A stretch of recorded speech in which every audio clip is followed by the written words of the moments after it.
नमस्कार, मैं रवीश कुमार। राहुल गांधी ने धरने से घसीटे जाने की बात को तूल देने से इनकार कर दिया।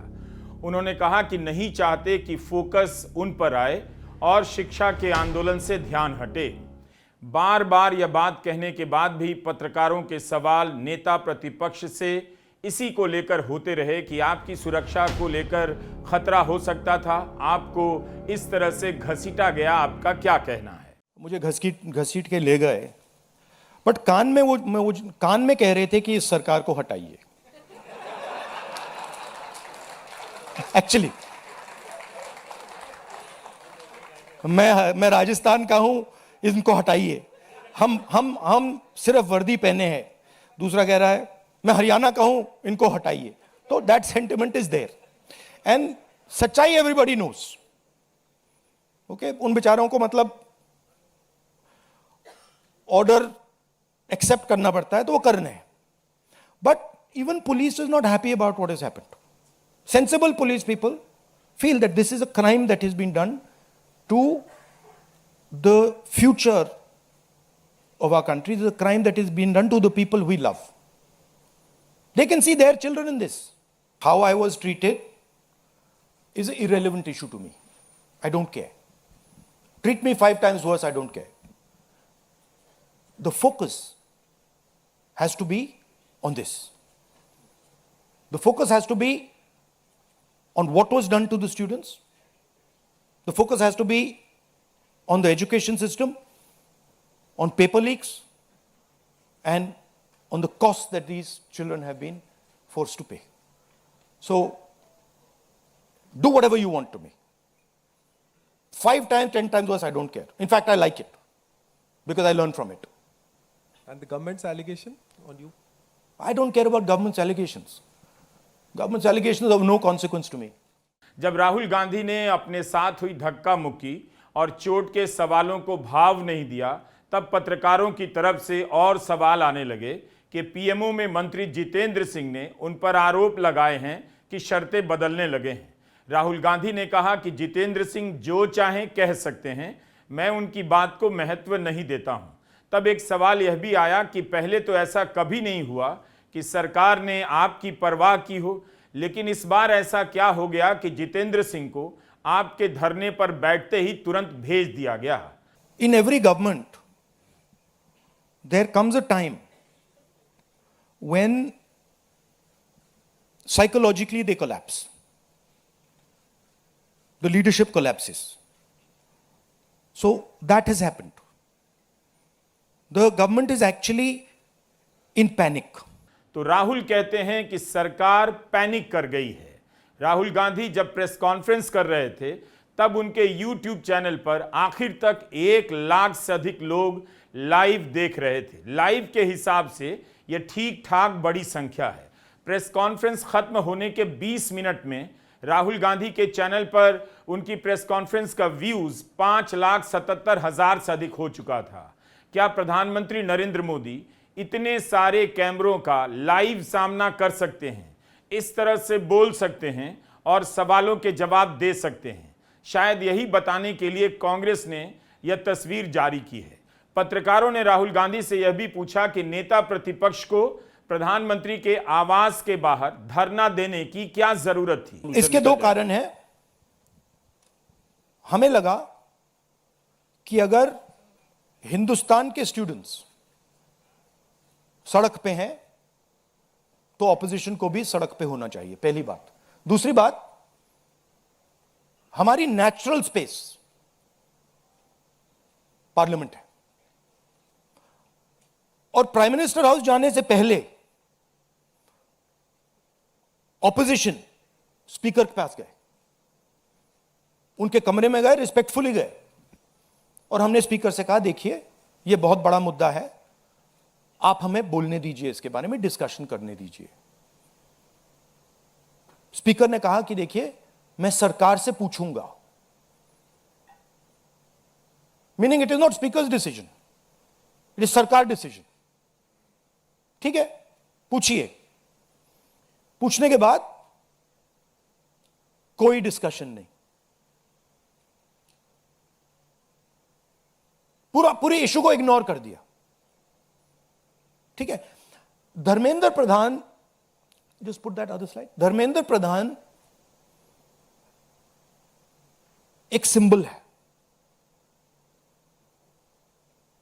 Dharmendra Pradhan is a symbol, and the students have pain about how they have been treated. That symbol has to be removed. Out of respect to the students, that symbol has to be removed, number one.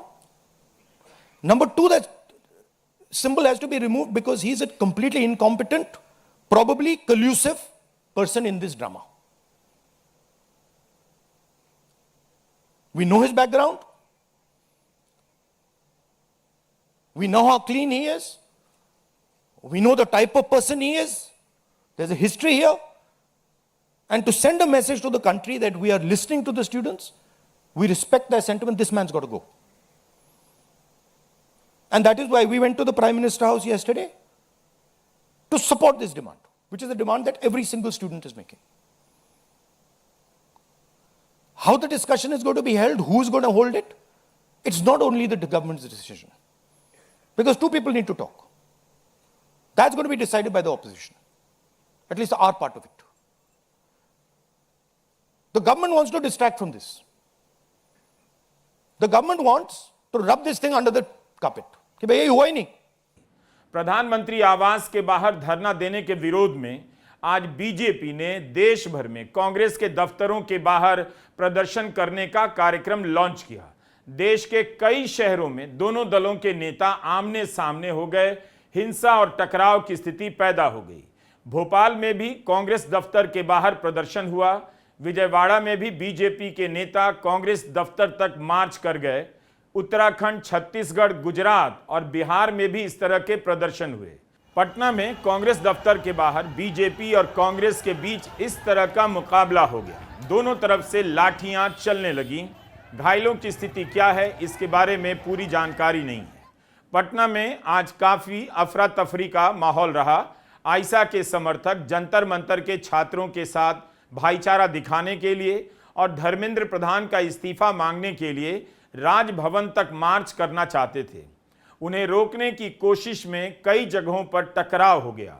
CPI माले और आयशा के हजारों समर्थक पटना पहुंच गए. गांधी मैदान से राजभवन तक मार्च करना चाहते थे. पुलिस के बार बार रोकने के बाद भी बैरिकेड तोड़ते हुए डाक बंगला चौराहा तक पहुंच गए. इन तस्वीरों में देखा जा सकता है कि प्रदर्शनकारियों की भारी भीड़ है और पुलिस फोर्स उस हिसाब से कम है. बैरिकेड के दूसरी तरफ से भीड़ धक्का देने लगती है. कुछ देर बाद उठाकर फेंक देती है. बैरिकेड के हट जाने के बाद पुलिस और प्रदर्शनकारियों के बीच झड़प होने लगती है. पीछे पुलिस के वरिष्ठ अधिकारी भी मौके पर मौजूद दिखे. कुछ देर बाद पुलिस की तरफ से आंसू गैस, वाटर कैनन का भी इस्तेमाल हुआ. लाठी चार्ज हुआ. कुछ प्रदर्शनकारी यहीं बैठ गए, कुछ यहां से आगे मार्च करते रहे. लोग इतनी ज्यादा संख्या में थे कि कुछ लोग दूसरे रास्तों से निकलकर मुख्यमंत्री आवास के इलाके तक पहुंच गए. पुलिस ने भी प्रदर्शनकारियों पर लाठीचार्ज किया. दूसरे बलों को बुलाना पड़ा स्थिति को काबू में करने के लिए. सीआरपीएफ की तैनाती बढ़ाई गई. प्रदर्शनकारियों ने डाक बंगला पर बीजेपी के इतने बड़े पोस्टर को भी फाड़ने की कोशिश की.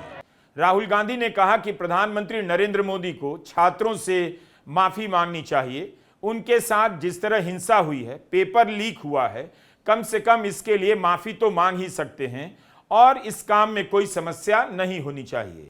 सबसे पहला कमिटमेंट जो सिंबल है इस चीज का, धर्मेंद्र प्रधान मिनिस्टर, सबसे पहले आप सिंबल को हटाइए. बड़ी बात नहीं है.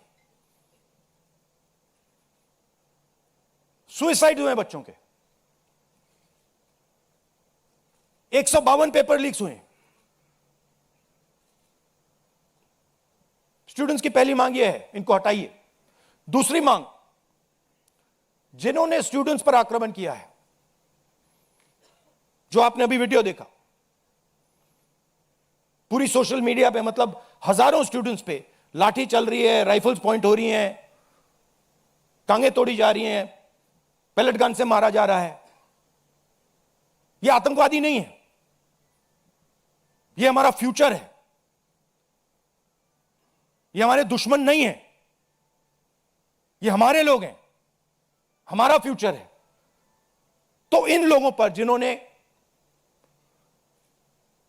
वायलेंस किया है, हिंसा की है, इन पर एक्शन होना चाहिए। यह स्टूडेंट्स की दूसरी मांग है। और तीसरी मांग, जो इस पूरे सिस्टम को चलाते हैं, उनको स्टूडेंट से अपोलोजाइज करना चाहिए। प्रधानमंत्री नरेंद्र मोदी ने अभी तक इस मामले में प्रेस के सामने कुछ भी नहीं बोला है। क्या माफी की मांग बहुत बड़ी मांग है? क्या प्रधानमंत्री नरेंद्र मोदी माफी मांगेंगे? जिस तरह से दिल्ली में छात्रों के साथ हिंसा हुई, इसके लिए जिम्मेदार किसी भी व्यक्ति के खिलाफ अभी तक कार्रवाई की कोई खबर नहीं आई है। प्रधानमंत्री नरेंद्र मोदी तो दूर, दिल्ली पुलिस की तरफ से भी माफी नहीं मांगी गई है। अलबत्ता कॉकरोच जनता पार्टी के अभिजीत दीपके ने जरूर प्रदर्शन में हिंसा को लेकर छात्रों से माफी मांगी है। एक तरह से राहुल गांधी ने भी प्रधानमंत्री मोदी को एक रास्ता दिया है कि छात्रों के साथ हुई भयंकर हिंसा पर माफी मांगे। 2020-21 में दिल्ली की सीमाओं पर और देश भर में किसान आंदोलन कर रहे थे। इस आंदोलन के दौरान अलग अलग कारणों से 700 से अधिक किसानों की मौत हो गई थी। 333 दिनों के आंदोलन के बाद प्रधानमंत्री मोदी ने तीनों कृषि कानून वापस ले लिए और किसानों से माफी मांगी। मैं आज देशवासियों से क्षमा मांगते हुए सच्चे मन से और पवित्र हृदय से कहना चाहता हूं कि शायद हमारी तपस्या में ही कोई कमी रही होगी, जिसके कारण दिए के प्रकाश जैसा सत्य कुछ किसान भाइयों को हम समझा नहीं पाए। अगर एक बार माफी मांग सकते हैं तो एक और बार माफी मांगने में दिक्कत नहीं होनी चाहिए। असल में गोदी मीडिया अगर प्रधानमंत्री को याद दिलाता कि आप पहले भी किसानों से माफी मांग चुके हैं तो इस बार माफी मांग लेते। राहुल गांधी ने मौका दिया है कि छात्रों के साथ हुई हिंसा को लेकर माफी मांग लें। कहीं ऐसा तो नहीं कि प्रधानमंत्री नरेंद्र मोदी भी इस बात का इंतजार कर रहे हैं कि छात्र किसानों की तरह कम से कम 333 दिनों तक जंतर मंतर पर डटकर दिखाएं, तब माफी मांगेंगे, या पहले इस आंदोलन को किसी तरह मैनेज कर खत्म किया जाए, माफी की शायद जरूरत ना पड़े। 22 जुलाई को दोपहर से जंतर मंतर पर युवाओं की संख्या बढ़ने लगी। कई मेट्रो स्टेशनों के दरवाजे बंद करने की खबरें आईं ताकि युवाओं को कनॉट प्लेस पहुंचने, जंतर मंतर पहुंचने से रोका जा सके। सोनम वांगचुक ने अनशन नहीं तोड़ा है, दीपके ने उनसे अनशन तोड़ने की मांग की है। विपक्ष के 65 नेताओं ने भी सोनम वांगचुक से अनशन तोड़ने की मांग की है। जंतर मंतर के भीतर का यह माहौल बता रहा है कि छात्रों की नाराजगी को नजरअंदाज नहीं किया जा सकता है। अब सोनम वांगचुक या अभिजीत दीपके के जरिए इस आंदोलन को मैनेज करना या किसी भी तरह से काबू कर लेना मुश्किल लगता है। कॉकरोच जनता पार्टी के अभिजीत दीपके ने कहा है, सोनम वांगचुक के अनशन का 25वां दिन है मगर प्रधानमंत्री ने अपनी चुप्पी नहीं तोड़ी।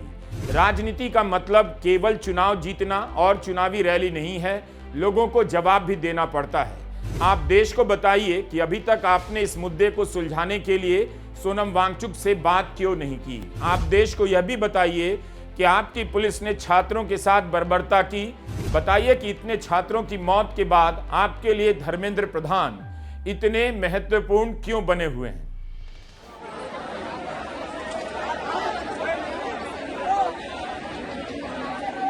सीजेपी के प्रवक्ता आशुतोष रांका ने कहा है कि जंतर मंतर पर केवल 4 नारे लगेंगे, भारत माता की जय, इनकलाब जिंदाबाद, जय भीम और धर्मेंद्र प्रधान इस्तीफा दो। इसका मतलब यह आंदोलन अभी भी धर्मेंद्र प्रधान के इस्तीफे की मांग पर टिका हुआ है। 22 जुलाई की शाम मेदांता अस्पताल में सोनम वांगचुक से मिलने विपक्ष के 15 सांसद गए। उन्हें मिलने से क्यों रोका गया, इसकी क्या वजह हो सकती है? जब मंत्री मिल सकते हैं तो विपक्ष के सांसद क्यों नहीं मिल सकते हैं? क्या विपक्ष के सांसद सोनम वांगचुक से इसलिए नहीं मिलने दिए गए कि सरकार सोनम वांगचुक के जरिए इस आंदोलन को अब मैनेज करना चाहती है? यहां सरकार एक बार फिर से गलत कर रही है। वो मुद्दे को छोड़कर मैनेजमेंट के हिसाब से इस आंदोलन को देख रही है। मेदांता अस्पताल में सोनम वांगचुक से केंद्र के 2 मंत्रियों ने मुलाकात की। पीएमओ में मंत्री जितेंद्र सिंह और स्वास्थ्य मंत्री जेपी नड्डा दोनों ने सोनम वांगचुक से अपील की है कि अनशन तोड़ दें। मुलाकात के बाद सोनम वांगचुक ने जितेंद्र सिंह और जेपी नड्डा को पत्र लिखा है। जो भी बातचीत हुई है उसे पत्र में शामिल कर दिया है। वांगचुक ने अपने इस पत्र में लिखा है कि उन्हें सरकार से यह आश्वासन मिला है कि जिन छात्रों ने नीट की परीक्षा से तंग आकर अपनी जिंदगी समाप्त की उन्हें उचित मुआवजा दिया जाएगा, और यह भी आश्वासन मिला है कि सरकार संसद में जवाबदेही पर चर्चा करेगी और धर्मेंद्र प्रधान के इस्तीफे पर विचार करेगी। यानी सोनम वांगचुक ने धर्मेंद्र प्रधान के इस्तीफे की मांग को अभी नहीं छोड़ा है। उन्होंने लिखा है कि जब सरकार इस बात पर स्पष्ट आश्वासन देगी कि आंदोलन में भाग लेने वाले छात्रों पर कोई कानूनी कार्रवाई नहीं होगी तभी अपना अनशन तोड़ेंगे। 20 जुलाई की घटना पर दिल्ली के 5 थानों में 10 एफआईआर हुई है। सोनम वांगचुक ने ट्वीट किया है कि अगर ऐसा होता है और मुकदमे वापस लिए जाते हैं तो प्रदर्शनकारियों से अपील करेंगे कि अपने आंदोलन को अभी के लिए टाल दें, सरकार से बात शुरू करें। सोनम वांगचुक के बयान में नरमी सी दिखती है, लेकिन कॉकरोच जनता पार्टी का स्टैंड टफ होता जा रहा है। सीजेपी ने कहा है कि धर्मेंद्र प्रधान का इस्तीफा होगा तभी आंदोलन वापस लेंगे। नीट के जिन छात्रों ने जिंदगी समाप्त की है उन्हें 1 करोड़ का मुआवजा दिया जाए तभी आंदोलन वापस लेंगे, और शांति से प्रदर्शन करने वालों के खिलाफ कोई मुकदमा ना हो। पुलिस हिंसा में शामिल सभी पुलिस अधिकारियों को सजा दी जाए तभी आंदोलन वापस लेंगे। कॉकरोच जनता पार्टी के संस्थापक अभिजीत दीपके ने कहा है, अगर किसान आंदोलन 1 साल तक चल सकता है तो उनका आंदोलन भी बिना जीत हासिल किए समाप्त नहीं होगा। ये बहुत बड़ा ऐलान है। ऐसा लग रहा है कि कॉकरोच जनता पार्टी अब खुद को सोनम वांगचुक से दूर करने लगी है। इसका मतलब है कॉकरोच जनता पार्टी अब जनता की तरफ ज्यादा हो रही है। वह इस बात को लेकर संवेदनशील है कि यह संदेश ना जाए कि पीछे से सरकार ने मैनेज कर लिया और आंदोलन ने अपनी मुख्य मांगों को छोड़ दिया। सोनम वांगचुक ने कहा है कि अगर मुकदमे वापस लिए जाते हैं तो आंदोलन खत्म कर बातचीत का रास्ता अपनाया जाएगा, मगर सीजेपी का कहना है धर्मेंद्र प्रधान इस्तीफा देंगे, उसके साथ साथ 3 और मांगों पर फैसला होगा, मांगे मानी जाएंगी, तब जाकर आंदोलन वापस लिया जाएगा। यही वो मोड़ है जिसे आप ध्यान से देखिए। सरकार ने जिस तरह से 2 मंत्रियों को बातचीत के लिए सोनम वांगचुक के पास भेजा, जंतर मंतर नहीं, क्या वह इस्तीफे पर विचार कर रही है या इसमें भी धर्मेंद्र प्रधान को बचाने का रास्ता निकाल रही है? कॉकरोच जनता पार्टी ने कहा है कि मंत्रियों को जंतर मंतर पर आकर बात करनी होगी। क्या मंत्री जंतर मंतर जाएंगे? क्या आप कुछ नोट कर रहे हैं अलग अलग आवाजों को? इस मामले में अभी बहुत कुछ होना बाकी है। यह बड़ी बात है कि इन सब के बीच आंदोलन टिका हुआ है। मूल बात है कि बदलते रहने के बाद भी जंतर मंतर पर लोगों का आना जारी है और हर दिन यह आंदोलन बता रहा है कि पहले से बड़ा हो चुका है। तो यहां राहुल गांधी प्रधानमंत्री नरेंद्र मोदी से माफी मांगने की बात कह रहे हैं और अभिजीत दीपके प्रधानमंत्री नरेंद्र मोदी से चुप्पी तोड़ने की बात कर रहे हैं। सोनम वांगचुक का एक पत्र आया है, उसमें प्रधानमंत्री से चुप्पी तोड़ने की बात नहीं है। क्या अभिजीत दीपके धर्मेंद्र प्रधान के इस्तीफे और प्रधानमंत्री की चुप्पी को लेकर सोनम वांगचुक से अलग लाइन ले रहे हैं? सोशल मीडिया में भी इस तरह के मीम चल रहे हैं कि 2014 में प्रधानमंत्री धर्म बचा रहे थे, 2026 में धर्मेंद्र बचा रहे हैं। राहुल गांधी ने कहा कि धर्मेंद्र प्रधान पूरे देश और दुनिया के सामने अक्षम मंत्री साबित हुए हैं।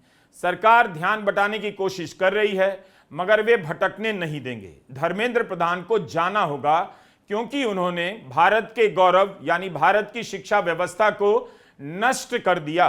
Dharmendra Pradhan, who has failed as an education minister, who is known to be corrupt should be relieved of his duties.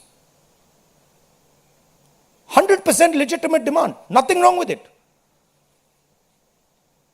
He has shown India and the world that he is incapable of running this system. Exam leaks are happening one after the other. So this is a completely legitimate demand. हमने अपने आज के पहले video में बताया था कि supreme court के चीफ जस्टिस ने कहा है कि मार्च में पुलिस की हिंसा के मामले पर सुनवाई की मांग से हमारा वक्त बर्बाद ना करें, वीडियो देखने का समय नहीं है, यही रिपोर्ट हुआ था। मगर अब हिंदुस्तान टाइम्स के उत्कर्ष आनंद ने ट्वीट कर आगे का बयान भी बताया है, जिससे चीफ जस्टिस की बात का मतलब बदल जाता है। उन्होंने कहा है, हमारे पास वीडियो देखने का समय नहीं है, प्रॉपर तरीके से याचिका दायर की जाए तब फिर सुनवाई होगी। यह ठीक बात है। ऐसा नहीं लगना चाहिए कि चीफ जस्टिस ने पुलिस हिंसा को लेकर सुनवाई से ही मना कर दिया। इस बीच यह भी खबर है कि दिल्ली हाई कोर्ट ने 2 याचिकाओं के संबंध में केंद्र सरकार और दिल्ली पुलिस को नोटिस जारी किया है। इन याचिकाओं में प्रदर्शनकारी छात्रों के खिलाफ पुलिस हिंसा को लेकर कोर्ट से राहत की मांग की गई है।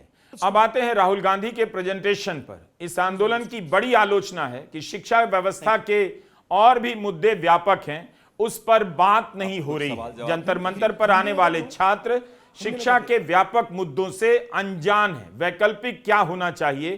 क्या सिर्फ इस्तीफा ही अंतिम मंजिल है या इसमें बदलाव हो तो किस तरह से हो? कुछ दिनों से देश के स्टूडेंट्स एजिटेशन कर रहे हैं, गुस्से में हैं, पीसफुल प्रोटेस्ट कर रहे हैं। इसके कारण है, पहला कारण, जो हमारा एजुकेशन सिस्टम है, जो पूरी दुनिया में मशहूर हुआ करता था as a great education system, वो अब रिग्ड एजुकेशन सिस्टम है। कितना रिग्ड है वो किसी को नहीं मालूम। सुपरफिशियली दिख रहा है कि 152 पेपर लीक हुए हैं पिछले 10 साल में। सच्चाई नहीं मालूम, क्योंकि ये 300 भी हो सकता है, क्योंकि बहुत सारी बार पेपर लीक हो गया, किसी को पता भी नहीं लगा होगा, वो भी हो सकता है। बट जो हमें मालूम है 152 152 पेपर लीक हुए हैं। स्टूडेंट तैयारी करते हैं, मेहनत करते हैं 8-8 10-10 घंटे 3-4-5 साल के लिए, और फिर लास्ट मिनट उन्हें बताया जाता है, देखिए जिनके पास पैसा है,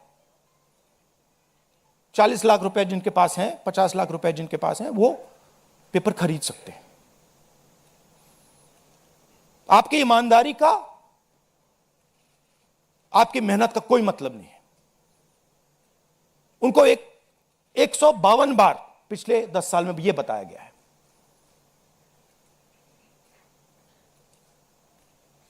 7.5 करोड़ परिवारों को, स्टूडेंट्स और परिवारों को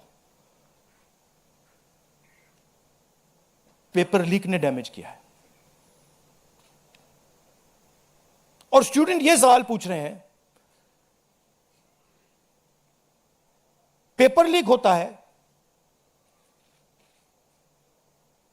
7.5 करोड़ युवाओं का नुकसान होता है, मगर पिछले 10 साल में एक भी कन्विक्शन नहीं हुआ, एक भी व्यक्ति का कन्विक्शन नहीं हुआ, 0। तो यह पहला कारण है। दूसरा कारण कि जो हमारा एजुकेशन सिस्टम है यह अनअफोर्डेबल है। मिडिल क्लास के लिए, गरीबों के लिए यह सिस्टम अनअफोर्डेबल है। जितना पैसा हिंदुस्तान की सरकार अपने एजुकेशन बजट में डालती है हर साल, उतना पैसा एक नीट एग्जाम के लिए एक नीट एग्जाम के लिए जो स्टूडेंट्स एग्जाम लेते हैं और उनके परिवार उतना पैसा देते हैं। आप सोचिए, सरकार पूरे देश से टैक्स लेती है, जीएसटी, इनकम टैक्स सारा लेती है, और फिर कहती है देखिए ये जो पूरा टैक्स हमने लिया है आपसे, इससे हम 1.4 लाख करोड़ रुपए शिक्षा में डालेंगे। और फिर हिंदुस्तान का एजुकेशन सिस्टम कहता है इन परिवारों से कि आपसे हम 1.32 लाख करोड़ रुपए सिर्फ नीट एग्जाम लेने के लिए लेंगे।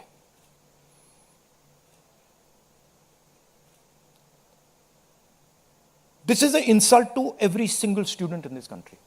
This is an insult to every single family in this country. और ये कौन लोग हैं? ये मिडिल क्लास गरीब लोग हैं। ये अमीर लोगों का प्रॉब्लम नहीं है।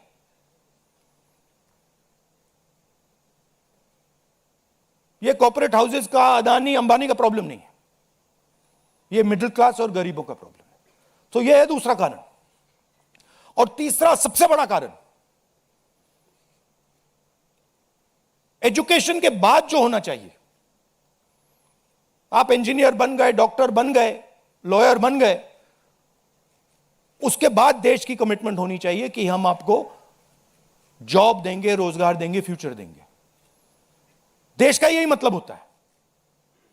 देश का मतलब होता है कि हम आपको फ्यूचर देंगे, हम आपको एजुकेशन देंगे, हम आपको हेल्थ केयर देंगे। यह फाउंडेशन होता है देश का। और यह देश कहता है कि नहीं, हम आपसे पैसा चोरी करेंगे, हम एजुकेशन सिस्टम को रिग करेंगे, और फिर उसके बाद सारे के सारे दरवाजे हम बंद कर देंगे। एक ही दरवाजा आपके लिए खुला होगा, सरकारी नौकरी, वो भी रिग्ड है। उसमें भी जिसकी जान पहचान है वो घुसेगा, जिसके पास 40 लाख रुपए है वो घुसेगा। शिक्षा के मुद्दे पर ठीक से बात करने की जरूरत है। आम लोग अपने बच्चों की पढ़ाई पर पूरी कमाई खर्च कर देते हैं। नौकरी तो छोड़िए, शिक्षा की क्वालिटी इतनी खराब है, जिलों में जाकर देखिए, कस्बों में देखिए, इतनी खराब है कि पढ़ाने के नाम पर समय और पैसा दोनों बर्बाद होता है। गरीब को, साधारण व्यक्ति को पता ही नहीं चलता कि उसका बच्चा जो कई साल तक स्कूल और कॉलेज जाता रहा, वो किसी योग्य नहीं बन सका। तो उन्हें योग्य ना बनाने के लिए शिक्षा व्यवस्था को धर्म के नाम पर, संस्कृति के नाम पर कूड़ा बनाया जा रहा है। शिक्षा उम्मीद का जरिया है, मगर हताशा का कारण बनती जा रही है। नमस्कार, मैं रवीश कुमार।